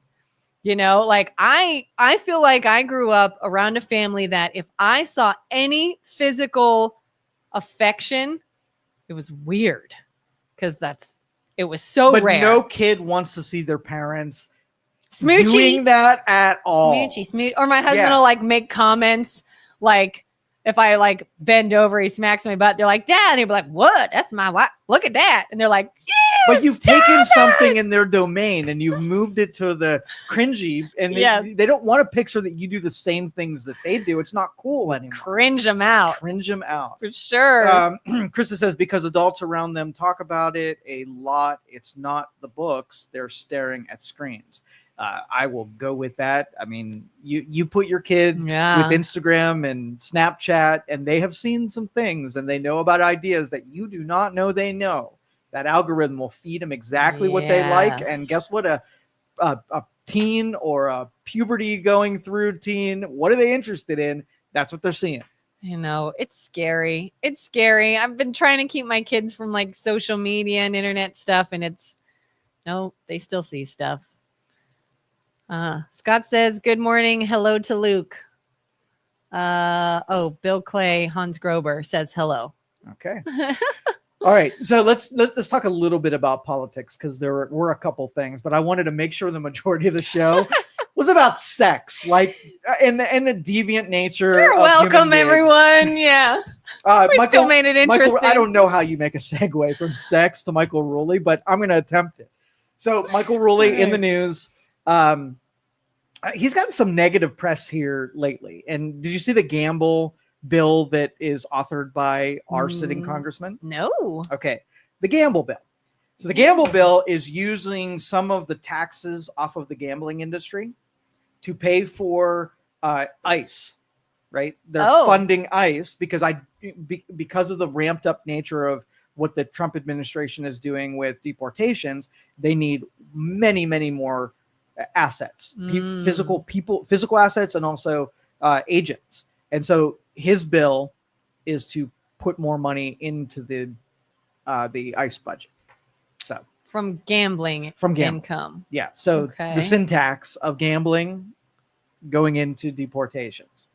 So if you are an avid casino visitor and you enjoy gambling, you could be funding ICE. Absolutely. Okay. And going into this weekend, there's probably like hundreds of protests that are scheduled around this country. Are you looking forward to those swinging into action? I'm interested to see what actually comes to light. I'm interested in, is this going to be another, everybody get ready? Yeah. And then make your predictions about the cities that are probably going to have a big problem. Let's see if you can name 4, 5. Try to name 5 cities that are gonna have a big problem. Yeah. I feel like anything that's sort of known as more liberal, like New York. Okay. We'll take New York. Things probably more throughout California, I think maybe. Okay, California. I almost said Florida. Probably not Florida. But probably not Florida. It might try to happen, but they'll tamp that down pretty quick. Yeah. Seattle. Yeah. Minnesota. For Chicago. What's his name's place? Walls. Tim Walls is that Minnesota? I think it is. Yeah. Okay, yeah. I would say there. Yeah. Yeah. So there's our 5. Those are going to have the biggest problem because all of those cities are sanctuary cities. So the governments actually protect that kind of behavior. And so it will be free reign. Other cities, but think about it. If you get 100 of these pop up, you don't have enough National Guard and ICE agents to be able to field all of that stuff out. So that's why I think it's going to be problematic, because we're going to overwhelm lots of systems this weekend. So if we ever did actually have something pass and go into effect that casinos could fund ICE, do you not think then that casinos would be at risk of rioters and vandalism? If they're funded, they would be complicit, but they're not complicit, only that the tax money that's raised from them goes to ICE. So I think they would keep casinos out of it. You think rioters would? Yeah. Well, I don't know anymore. I think if a rioter who wants to cause problems hears in any way that a casino is at all connected to ICE, no matter how loosely or not, they're going to be like, We're vandalizing this place. We're going after these casinos. We're putting these people out of business. At the very least, maybe some peaceful protests and picketing. So I'm going to tell you a story that happened, and it was one of those examples where the left was really waiting for something to go a little sideways. And you tell me your thoughts on it, okay? So there were two people, a husband and like a brother-in-law or something like that, both illegal, okay? They were in a house. ICE agents go to the house. They're trying to make entry to make an arrest on these two people who had warrants out for them. Pregnant, actually a citizen, is blocking the door, pregnant. She's trying to block the door to protect husband and whatever. She gets knocked over, just pregnant. She has to go to the hospital because she went through some trauma of the instance. They're martyring her as an injury that was happened because of ICE. Now, what is your thoughts? If there is a warrant by for those law, two people, you cannot block their entry. So she put herself in danger. It wasn't ICE that were like, oh, pregnant lady, I'm not going to make this arrest and put her in danger. Correct. So first wrong was doing something you weren't supposed to do.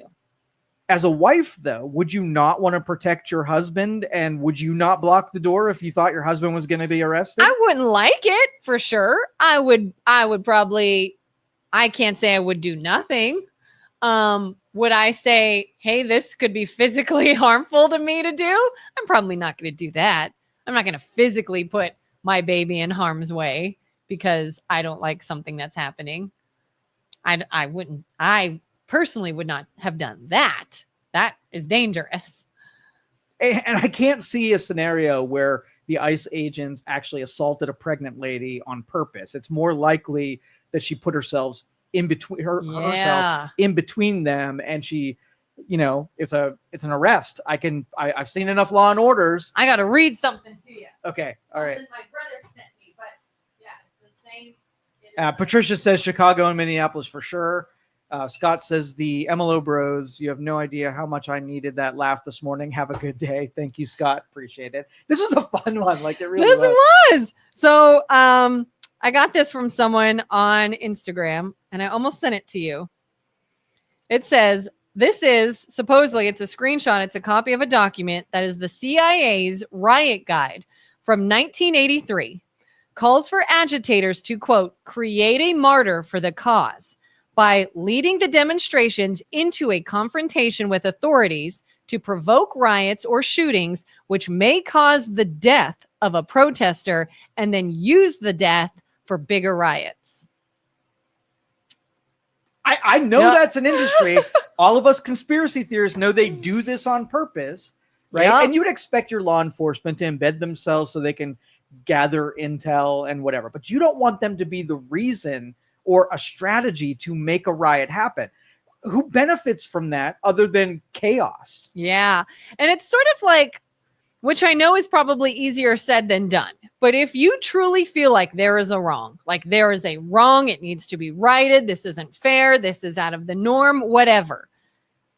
You almost have to, in order to fight against the wrong, you've got to be completely right. You have to do everything in alliance and in accordance, or else you also muddy the waters because you give it like, oh, well, yeah, maybe they were doing that because you did this. Well, you did this, so they did that. It's only if you're like, here's everything I did, you don't have a leg to stand on, that can show someone, here's the clear wrong. But we'll never have that. It's always, I don't like what you're doing, so I'm going to do this. Well, now you're in the wrong, because you didn't like it. You did something that was now criminal or illegal or wrong. All right, well, let's go to the civil rights.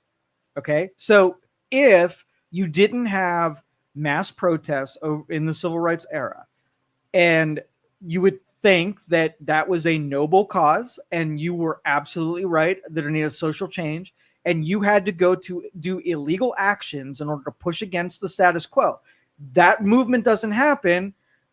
We're not here where we are right now with the civil rights protections that we have. So does law breaking, is it necessary, right, to initiate social change? I guess it can be. It Okay, can be. but it It's would risky. but if you saw the template of social justice for civil rights, but then you concoct something that isn't even in the same deal. So let's just say we the template is that you have this true injustice against somebody, and now you're like, oh, well, that kind of worked over here. So let me take this group and apply the same terminology and the same ideas when it's not really an injustice, but we fabricate it so when we talk about it in its narrative, that we frame it as if it were the same kind of injustice. Now the people who are breaking the law, they think that it's an injustice of civil rights, whatever volume, right? And now all those people are doing the same thing that they did during the Civil Rights Act, and they feel like they've got the moral high ground. Yeah, right. Exactly. Yeah.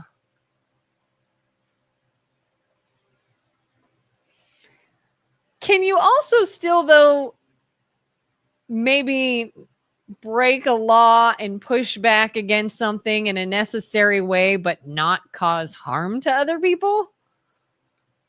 I don't think so. I'm just think back of all of the changes that happened because of civil unrest. Like, it all ended in some kind of violence. You can frame every war, you can frame any riot.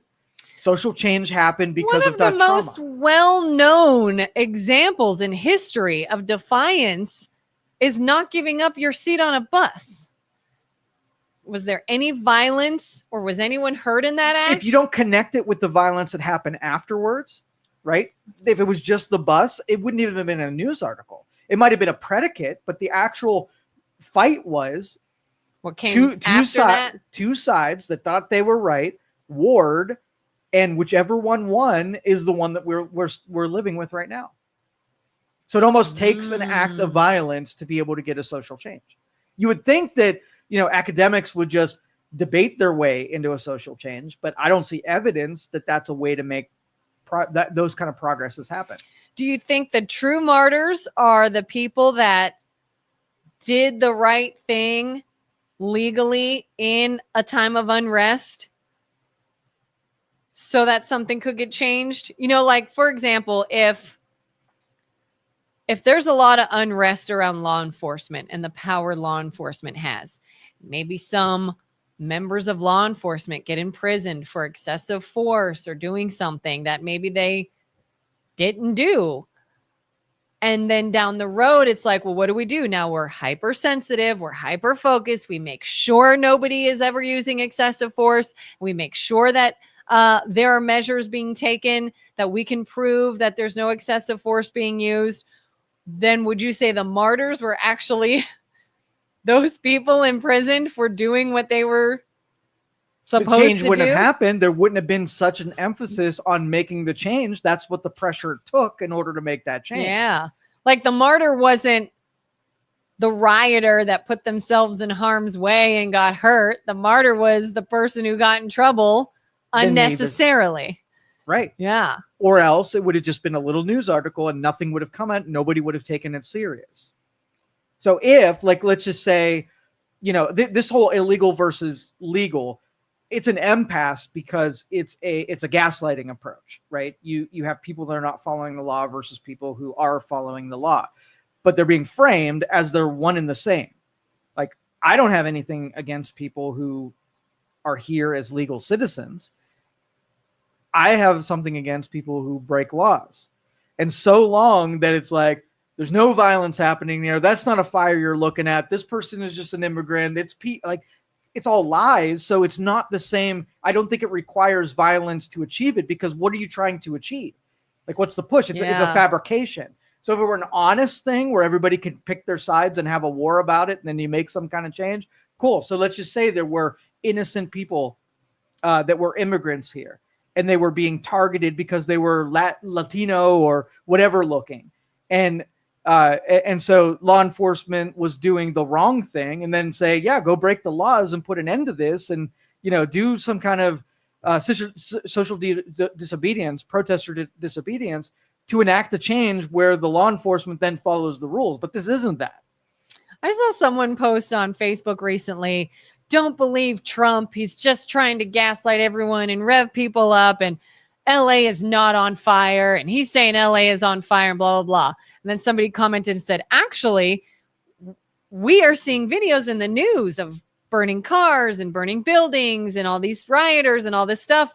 We're seeing pictures and videos and documentation. And the first person said, but that's just one block. It's not all of LA. It's just part of it. And I'm like, oh, that's what we're fighting over? That's it? Like fighting over semantics. Okay. And then it's like nobody, I don't even think people, I think people even lose the plot as to why things started in the first place. And now they're just fighting over, like, now it's whose side are you on based off of how violent is the violence? How large of an area is the violent area? How, and then it's like, all right, now it's getting ridiculous. Now that shows me you're not even for a cause. You're just against someone else. Does that make sense? Yeah. So the plot is people who break rules have to have consequences. So if you break the law, immigration law, and you're here illegally, you go back. If you let a car on fire, you get arrested. So the city is we don't want your regulations. We want people just to break and loot, break windows and loot stores and light cars on fire. And we don't arrest them. We just kind of let them do their thing. That is the primary argument. It's either, yes, I have laws and it applies to everyone, or this is a city where it's anarchy and we don't feel like following laws. Yeah. So it doesn't matter if it's one city block. Is there a person? Yes. Did they light a car on fire? Yes. Did they get arrested? No. All right. That's what we're talking about, is there wasn't a cop that came over, said, you lit this car on fire. Here's your handcuffs. You're out of here. Yeah. Patricia says, Ruli's grocery store in Austintown answered that protest by giving away a free dozen eggs, a sub sandwich, chips, and a drink if you spent $10. It's good marketing right there. If you're going to bring some controversy in, get some extra people out there, they're going to be hungry. Like, I didn't even put little Ruli's food truck out there to feed the protesters. That'd be good deal right there. That's some good PR. But the liberals will block the street and then piss everybody off.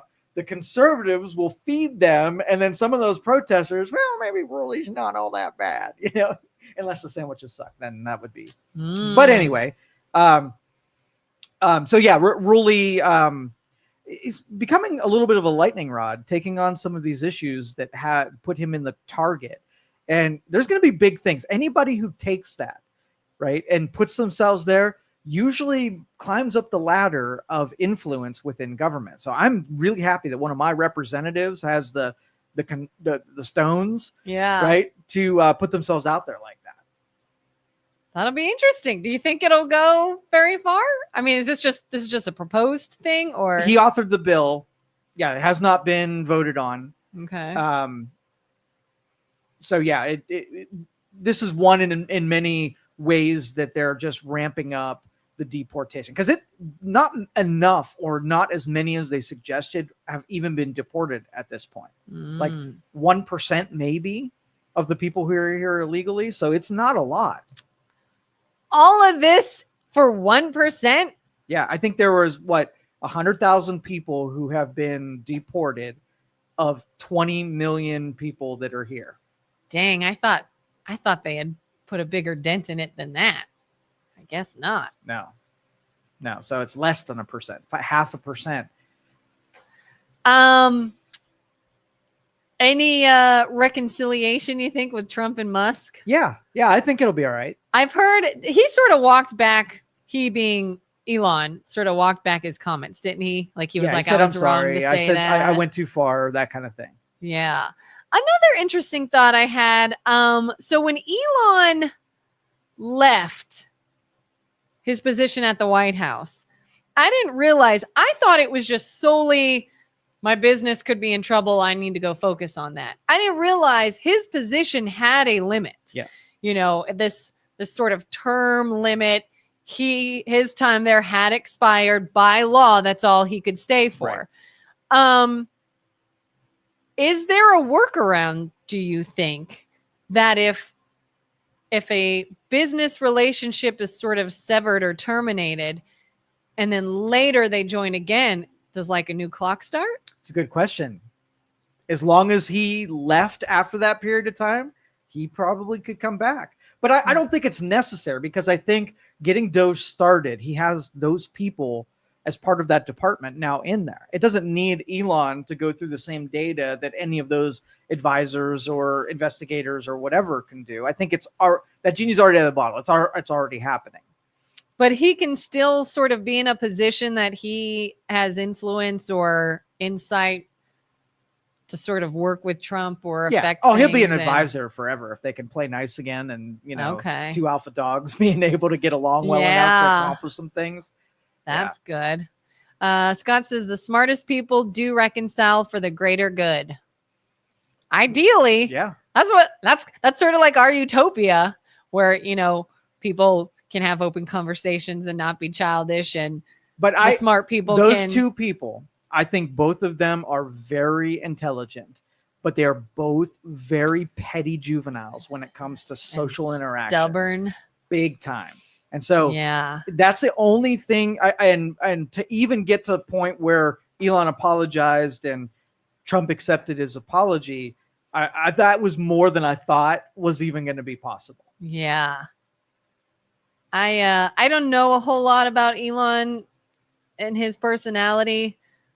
I can't imagine a time that I would trust Trump to swallow his pride or be a bigger person. Like, to me, you would have to have Elon offer the olive branch first. It would have to go that way so that Trump could say he came crawling back. All right, I'll allow it. Like, I don't ever see a Donald Trump type being the one that's like, hey, can we talk about this? We both got a little upset. He came from New York, which in the business side of things, he had a lot of enemies just because of the nature of real estate in New York. So he knows how to get stuff done in spite of having, personalities in the room that don't get along. So I think he could totally do it. Whether you're not going to get they're not sending each other Valentines anymore. That's just not going to happen. Now, Elon is a neurodivergent. He is autistic. And so his, maturity, there's a reason for it. So we get the upside of him being the way that he is and how his brain works, of being the genius that he is. But at the same time, he's not an adult like you and I are adults. Well, at least you are an adult. So, but they have to know that when you're dealing with a personality type or a type of person, that that's a possibility, that you're dealing with, when you're around someone who's autistic, in which departments that you got to have some sensitivities and have some workarounds so that, you can go out into society and not become this big disturbance. You want an autistic kid to blow up, right? You know what you could do to them to get a blow up to happen. Yeah. And that is Elon Musk.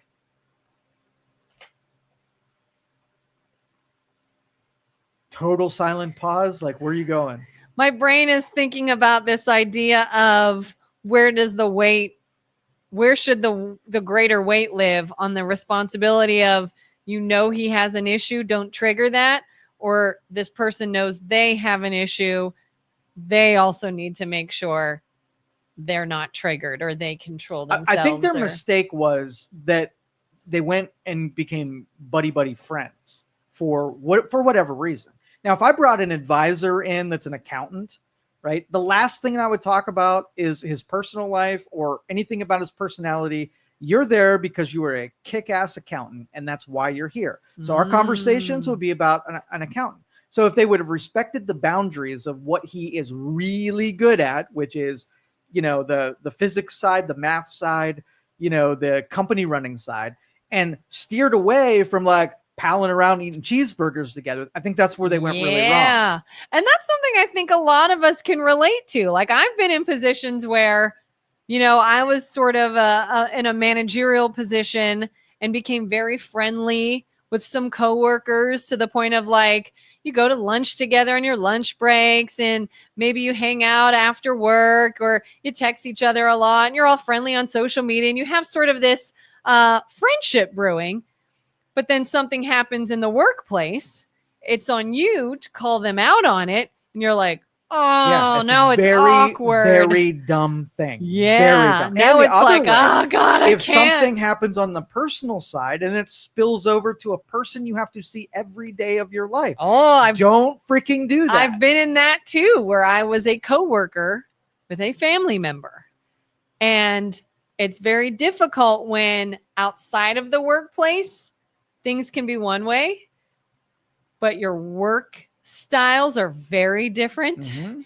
And, like something at work ticks you off. And And it now you have to carries. separate that from, Yep, that's why it is very dumb. Oh, it's very Very dumb. difficult. It's very difficult. I'm learning to do that. Like, here's some boundaries. Like, you can't, you can be cordial and nice and friendly, but it can be a slippery slope to become friends with people you work with, especially if you are not. It might be different if you're kind of on the same level of at the business, but if there is any difference in one is managerial, one is an authority figure, one is whatever, and the other is not.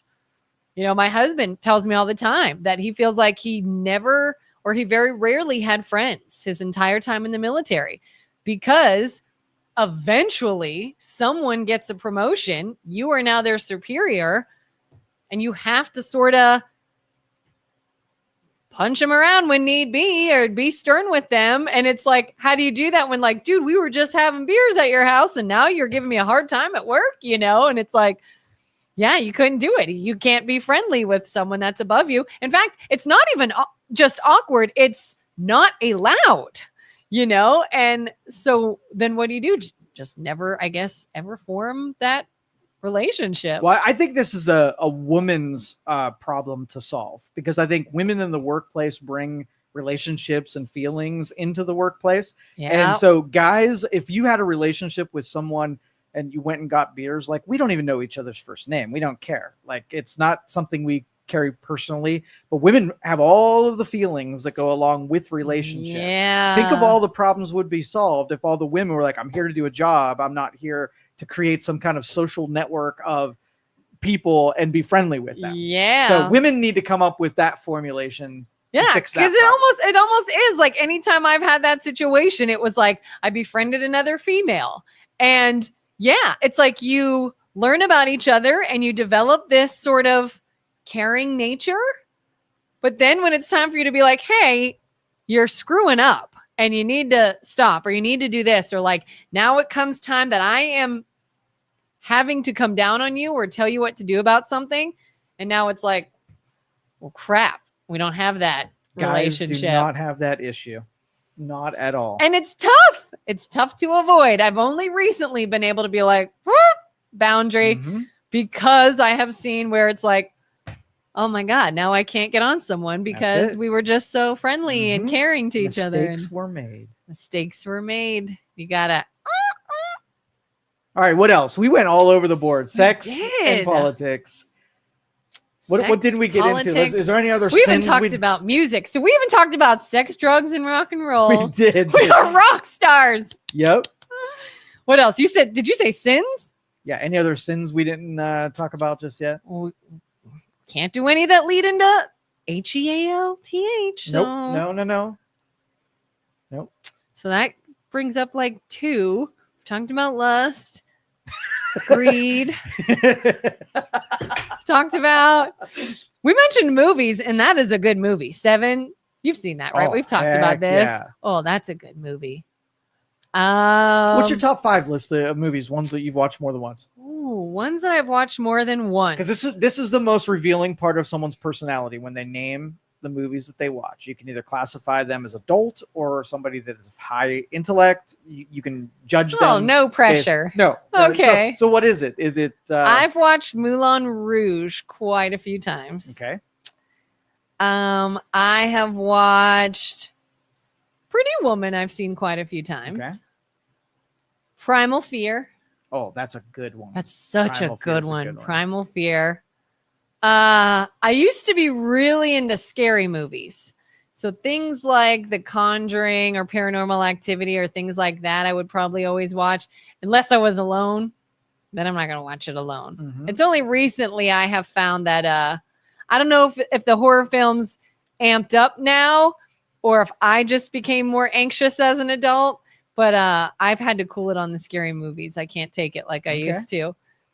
But it was probably some scary film. So Moulin Rouge, Pretty Woman, What's Primal Moulin Fear. Rouge about? It's a musical, right? Yes. Okay. Oh, great. Moulin Rouge. Another. Yes, Patricia. Primal Fear is fantastic. So, and it's not that I'm a huge lover of musicals. I didn't go into it because it was a musical. In fact, it was a movie I was kind of curious about, but never like rented or anything. And it was on TV one day. I was home by myself. This was years ago, and it was on, and I went, oh, I kind of wanted to see this. I think I'll watch it. And it's a long movie. It's like 2 hours or something long. And yes, they're singing. But to me, it went by very fast. There was no like dragging. It moved the whole time, so it doesn't feel like a long movie. It was very emotional for me. Like, I'm a crier with movies, and so if a movie can like emotionally affect me, it will stick with me. And like end of that movie, I was just a bumbling idiot, and I was so like and I loved it, and I loved it ever since. I have the soundtrack to Moulin Rouge. I've seen Moulin Rouge on stage. There's a Moulin Rouge quote in my wedding album. Like anybody who's familiar with Moulin Rouge, they know that they say a lot, the greatest thing you'll ever learn is just to love and be loved in return. That's not in it, but Come What May is a song. Come What May, I Will Love You Till My Dying Day is in my wedding album, and that's a Moulin Rouge thing. So I got real into that movie. Okay. It made me think of another one that that really emotionally got me. What was it? I can't think of what it is now. But yeah, emotional movies, I'll just be like, oh my God, it was so great. You have to watch this. Because Primal Fear, I think, is like a big plot twist that you're like, oh, man. That got me. Did you see it coming? We won't spoil it for anyone. No. But that was one of the few movies, because I hate when I can predict the twist. Mm-hmm. That is such a letdown. And there are some movies that there's going to be a twist, and I just hope I don't figure it out. Do you like the Knives Out films? Have you ever seen Knives Out? Seen it, no. You would probably like Knives Out. The third one is coming out maybe next year or something. There's Knives Out, and then there's Knives Out, The Glass Onion or something. Look into those. Wait, maybe I did. So it's the guy, what's his name? Daniel Craig, and he plays this detective, and he's got this that was terrible, but he's got like this Southern accent, and there's like a murder or something. Wait, you're a Georgia girl. And you couldn't pull off a Southern accent? I have to think about it. It's almost like a South Carolina thing he does. That was pretty good. Anyone who's seen Knives Out, tell me I didn't just do an amazing impression there. But yeah, and it's very interesting. And so you have to it's almost like a whodunit dinner theater vibe. I did see that. Did you see that? You saw the first one? Did you see Glass Onion too? Yes. Okay. So they're making a third one, and I like things like that too. What are your favorites? Greatest Showman is the freaking best. It's a musical, and I know I talk shit about musicals on a regular basis, but this musical, the storyline, I already was an admirer of P.T. Barnum, and I knew the real history, and then to watch the movie that assembled. Fabulous soundtrack too. Les Mis is another one. I can dig into that movie. I like older flicks. And you like musicals, apparently. Shut up. I just named 2 musicals, didn't I? Yes. You should you should watch Moulin Rouge. Okay. Because it's all about revolutionaries and pushing back. Now, do you think today's movies are I can see some of the movies that my kid likes. I didn't even tell you what it was about. I'm sorry. I got on a tangent. That's all right. I don't want to know. Okay. If you like it, I'll like it. You will like it. I will not be disappointed. But anyway, so I think the plots are so superficial. There's not psychologically, it's like they can't leave something out because the kids will never figure out what they're meaning by it. So they give you too much information, and then you could predict what everything's gonna happen throughout the movie. And maybe kids like that. Maybe they don't like the surprise, but I love getting sucked into a story and then plot twisted like that. I love that. I love the emotional, visceral reaction to movies. Mm-hmm. Yep. Krista says, love The Greatest Showman. And Patricia says, Sling Blade was a good one. Yes. Yes, Sling Blade. But Billy Bob Thornton, that performance was amazing. Ed Norton, that performance. You watch an actor, and even Rain Man, Dustin Hoffman, the characters that they play, that is not for your everyday actor to be able to pull those off. Those are good. What's another one you like?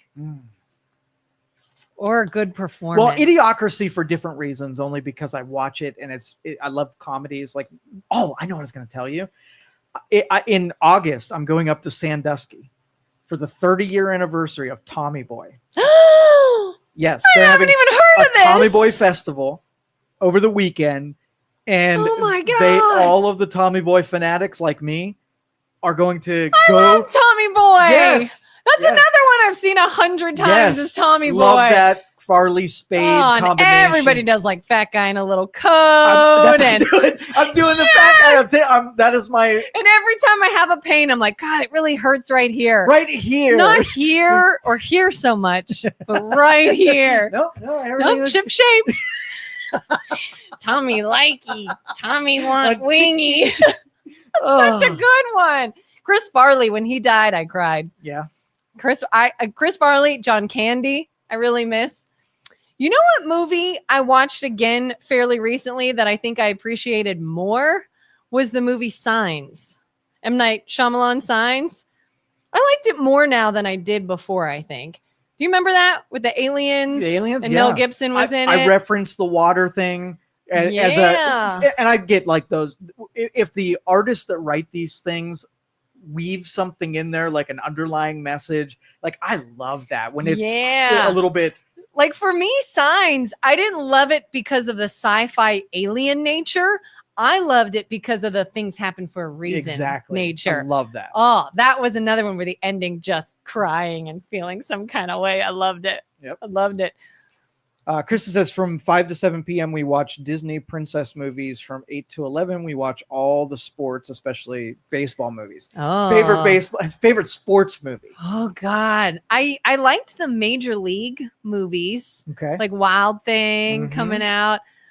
We just watched The Sandlot again, and I really liked The Sandlot. Like kind of just things that anything where there's build up.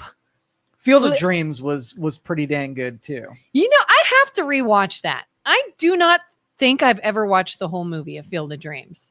Like I know the whole "if you build it, it will come" idea. I don't think I've ever seen the whole movie.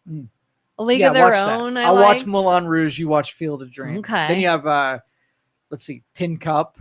That was also a Costner about golf. Yeah. And so there was a lot of good sports movies. I like A League of Their Own with Tom Hanks, and it was girly, but it's entertaining. It's entertaining. It's not emotion driven. It's not like a build up, like, oh, that was a great movie, but it's entertaining. Yeah.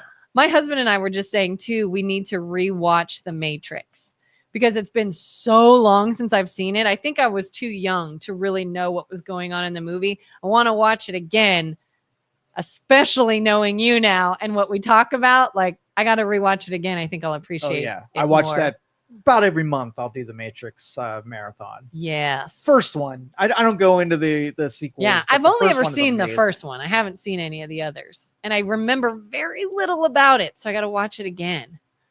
Benchwarmers. Yeah. Joe's reading my mind, Patricia says, was about to say Field of Dreams. Yes, good content. I love a well-made movie. One that I feel like today, and this was actually Ben Affleck and Matt Damon. They did that Project Greenlight for the longest time. Do you remember when they did that? Project Greenlight. So what they did was they had a production studio, and they would offer up for the public to be able to submit movies, right? Oh yeah. And then if they liked the movie, they would produce somebody's fiction or nonfiction, and they did a lot of interviews when they go in that process, and they shared a lot about what the movie industry, what their angles were and whatever. It used to be that if you had a good story, you could get funding for it, right? And then movies ramped up in what the production costs were.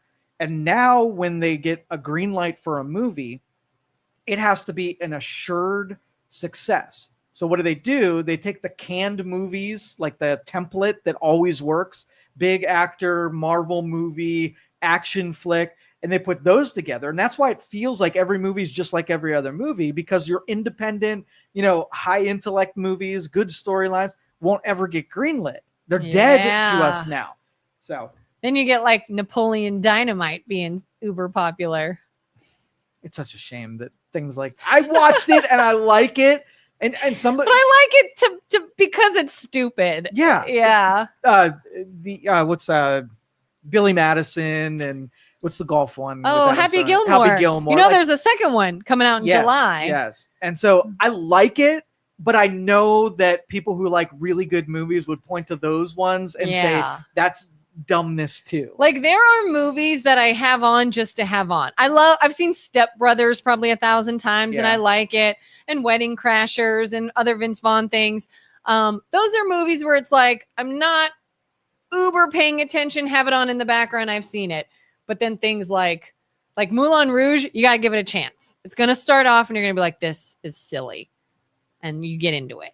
I give every movie about 10 minutes. And if it doesn't, if it doesn't catch me by 10 minutes, I'm moving on. Keep going. Nope. You got to watch it. You're going to, okay. So why would you put 10 minutes of suckiness that give the chance for suckiness? What is it then? It's different. It's interesting. It's showy. Is it going to captivate me? In the first 10 minutes? So. If you're think into about the first 10 minutes, it's artsy kind of. Does it let me connect with the character? Does it start telling me a story? Yes. Does it have an interesting? It'll do those things in the first 10 minutes. It'll right off safe. The bat, something serious goes down, and then the movie is a replay of what happened. Yeah. Let's get out of here. This was good. Yeah. All right. Thanks for tuning in, everyone. Go watch some good flicks. Thank you for listening to this show on Youngstown Studio. This is original Youngstown content. Feel free to share our videos and tell your friends about us. Don't forget to subscribe to our YouTube channel and follow us on Facebook.